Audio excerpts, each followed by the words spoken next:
So Alex-san, thank you so much for joining my YouTube channel. And also, おめでとうございます. Level 1, you completed. Yeah. Amazing. And so Alex-san, can you talk about yourself, like in English or even in Japanese? Where you from or what do you do? アメリカのカリフォルニア出身です。アメリカ基地で働いています。So I'm a Marine. I work on base in Okinawa. How long actually have you been living? 6月。Just 6 months. So far, how's the life? Do you like it? I do. Yeah. Okay. So Okinawa is like kind of a little bit, I would say, Americanized just because of a lot of military bases. But 一回 Tokyo 行きました. So I've been to Tokyo once. That was a good experience. It's like very, very different from Okinawa. Okinawa is like, kind of slow, like island life. But you get a mix of, foreign tourists and then tourists from mainland Japan too. So there's like local Okinawans who maybe are a little bit Mm. different from like people who live like mainland Japan or near the major cities. And so I've kind of been able, learning a little bit of Japanese, been able to like kind of interact with both. I think it made my trip to Tokyo like infinitely better. I went with my girlfriend in November, I think, with like the little bit that I learned about like getting around, navigating train stations and taxis and things like that. And then even just like minor casual conversation, I think made our experience so much better. We were just walking down the street and some older Japanese gentleman just like waved us in. They came in and kind of like ordered and like kind of spoke a little bit of Japanese and he thought it was really cool. And he spoke a lot of English too. And then the group of people, like, it was just this, all of us trying to communicate. And we ended up staying there for like an hour or two. And it was like a really fun time. Amazing, amazing. And then when you actually go out Tokyo or even Okinawa, if you actually pick up top three most useful conversation, what do you pick up? Predominantly my interaction, where I speak Japanese is, so I have a dog and I walk him a lot and I live like right next to the beach, just like popular like tourist area. So every day when I walk, and he's a big dog too, so I walk him around and I hear koi ne or oki ne, like, cause he's so big. And then I'm like, oh, sabate mo daijoubu desu yo. He's like, nande tai desu ka? Like, do you want to like come in yet? So like that kind of creates like an interaction. And some people ask questions or like basic things, or some people like ask where I'm from and things like that. Or so it's just like I've had a lot of like different interactions. Kind of made some Japanese friends like follow each other. Mm. I think that's like the dominant. And then maybe going out to like restaurants or things like that here. But in a lot of the establishments around here, I think a lot of the people that work there are trying to learn English, so they try to speak English as much as Mm. possible. So I respond in Japanese sometimes, and then it makes like a good interaction, and then impress my friends and stuff. I guess I don't know, but that's like here. That's kind of like predominantly what I do. My Japanese speaking interactions. Amazing. Right. So the top number one conversation is about your pets. If you actually pick up another two, which actually topic did you like it? So the other topic would be just general like conversation, kind of like a lot of interactions of just like kind of introducing yourself and talking about like Mm. your where you're at and like what you're doing and like what you like to do. Obviously, like Mm. it gets kind of tough getting further into like learning things because like you have no idea where a conversation is going to go when you interact with Mm. a Yeah. stranger, especially if like for example, we went to like Tokyo and then just talked with random strangers in a bar and they thought Mm. spoke a little Japanese and we thought it was cool if they spoke Mm. English and kind of interact. And I think those like conversations are very genuine. It's like really fun. Mm-hmm. And then third, I think is like helpful things like just getting a taxi, like saying I want to go here or there or whatever, Mm. or just asking about stuff like, oh hey, where's the train station? Like for the getting around and navigating and like Yeah. stuff like that was I think I had a restaurant reservation one time and I like asked Mm. like try to be You did like a reservation on the phone? I made it online, but I couldn't tell if it worked or not because I didn't get an email. So I had to call them and be like, I have a Ah. reservation, and like try to Wow. explain. It ended up kind of it worked out, but you know what I mean. So like, Amazing. That's pretty like difficult, right? On the simple, phone. yeah, no, it was incredibly difficult, but I think yeah, that having some basic stuff like that is super helpful. Also, yeah, people are much more receptive when you can communicate. So That's amazing. About the language learning. So before you start learning Japanese with Japan Language Factory, did you have any experience of language learning? not specifically Japanese. I think in high school we take Mm. foreign language classes. It's like French and Spanish, so it's like learning a language, but those are like Latin derived languages, so like the grammar structure is very similar. to like US, and then some words you can kind of almost tell just by, and the alphabet's the same. So it's like not nearly the same in any way whatsoever as learning Japanese. But and also that was in high school, so that was like 15 years ago. So it was a very long time. And then when I got here, I didn't really know how to go about like studying or learning. And then so there's like tons of apps and technology, but I think for the first couple weeks I would use like whatever app I was using 10, 20 minutes every day. And I'm like, I didn't retain or remember anything that I was like learning. And I'm like, I think like I was using Duolingo, and it was like a week straight of like the same lesson over and over again, which is like, I guess, good for repetition, but it was like how to order like something in a restaurant, but it was like the wrong thing. Like people don't say that. Like when you order something in the restaurant, you don't say like, mizu sai. Like you don't say that. You say onegaishimasu. Like, so like learning this thing for a week, and it's like, that's not even how people use it or what they say. So I'm like, what is it?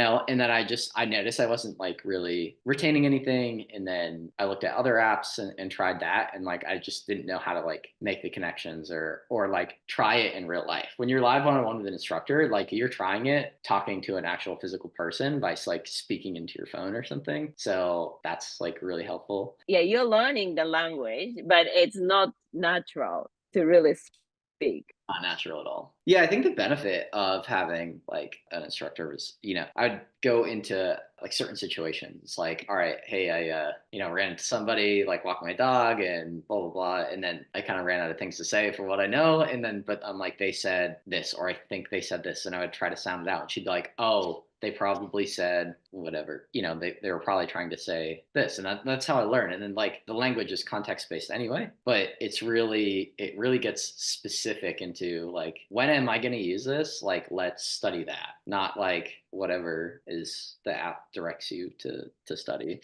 Yeah, exactly. That's what is our concept of learning a language. But its majority is like this, the you just follow the textbook, and you remember, I mean, maybe Spanish or French in the high school. You have a grammar study, you have a flashcard, and you take a test, and Mhm. somehow you end the class. And after that, like, what can I speak, right? Right. How do you see that? It's like we don't start from grammar, we don't start from spelling. It's total opposite. How was it, the experience? Yeah, I think once you start, it's very helpful, like right in the beginning, because especially for me, like, okay, context based situation, like, okay, now I have a few things that I can say in this situation that I run into frequently. And as you go on, you're like, okay, but how do I know all these portions of phrases, and the conversation that you practice doesn't exactly go like that in real life. Right. But what I notice is as you learn, new phrases, like you learn new vocabulary, and then in different tenses, like if you're like past tense, present tense, or future, like I have done, I will do, I want to try to do, like as you practice different things in different situations, different contexts, you almost get a sense of how the grammar is done. So as I learned more, I was able to like say sentences, I guess, that I didn't necessarily learn just like a memorized specific phrase that was written down for me. It was like kind of piecing together what I know. And then you kind of learn that like conjugation of certain verbs kind of follows like a similar pattern. So it's almost like natural to say it I don't know. I can't, it's hard for me to explain it, but as you just like expand your vocabulary and your practice and everything like that, you kind of you just get a sense of how the language works. Right. So, Japan Language Factory, we have a mission as a school is to actually make people to become a bilingual as quickly as possible in the fastest way. So I'm asking this question to everybody. So as you, Alex, by experience this method, if somebody actually asks you, Japan Language Factory is not a traditional method, how you can describe what kind of method it is? I think it's a focused effort to learn like what you want to learn in a way that's useful to you. It's like if you look at, I guess, traditional methods, the same way that like the way I learned, like we would learn Spanish in high school, there's a textbook, and then there's a curriculum, and it's like, okay, first you're going to study this, then learn this, then get tested on it, and you're going to read and write and do all these things. But most people who want to learn Japanese, unless your goal is to like come here, work here, live here, whatever, whether you're just like visiting, or maybe even if you do want to live here, like you don't necessarily need to be able to like read and write. The majority of people, I think, like you just need to be able to interact. If you don't know what something says, like your phone will tell you basically what it says, like written down, translated. And even if it doesn't give you something great, like you could put it in like Chat GPT or something, and it's actually like this is the way it would be in English, where if you want to do that. But this method teaches you what you actually want to learn that's going to be useful to you in the situations that you're going to be in or are already in, vice just following a curriculum. Because if you follow like a textbook, you may be like 8 9 months in before you learn how to talk about your dog or your girlfriend, like. True. So with this being like targeted, it gets you like you kind of hit the ground running, and then you're able to build from there. And then once you've like kind of learned some of the things you've wanted to, that actually puts you, well, I guess if you live here, it puts you in other situations where you like, okay, now I want to learn this. Okay, how do I say this? Or I was in this interaction and this person said this to me. How do I say that? Like what, or how do I say it in Japanese? Like I want to say that, like, so it gives you that opportunity, and then it's going to make you want to actually like practice and interact more, which will help you learn faster. Thank you. Amazing. Thank you so much. So, Alex, so as a the person who live in Okinawa, just 6 months, it's still new, but also I'm sure another American people coming to Japan this year, 2025. I'm sure when people actually arrive, wow, like the language is totally different. They feel Mm, too difficult because the Japanese character show you like so difficult, seems like. mm, So, mm. do you have any message to them that is you can also learn? Do you have any message? Yeah, I think it's if you just say I want to learn Japanese, that's very like daunting, and like it could take years or you're learning it for the rest of your life. But if you chop that down to I want to learn how to, I don't know, order a drink at the bar, or like I want to learn how to order this thing at a restaurant, or I want to learn how to like get in a taxi and be like, can you take me here?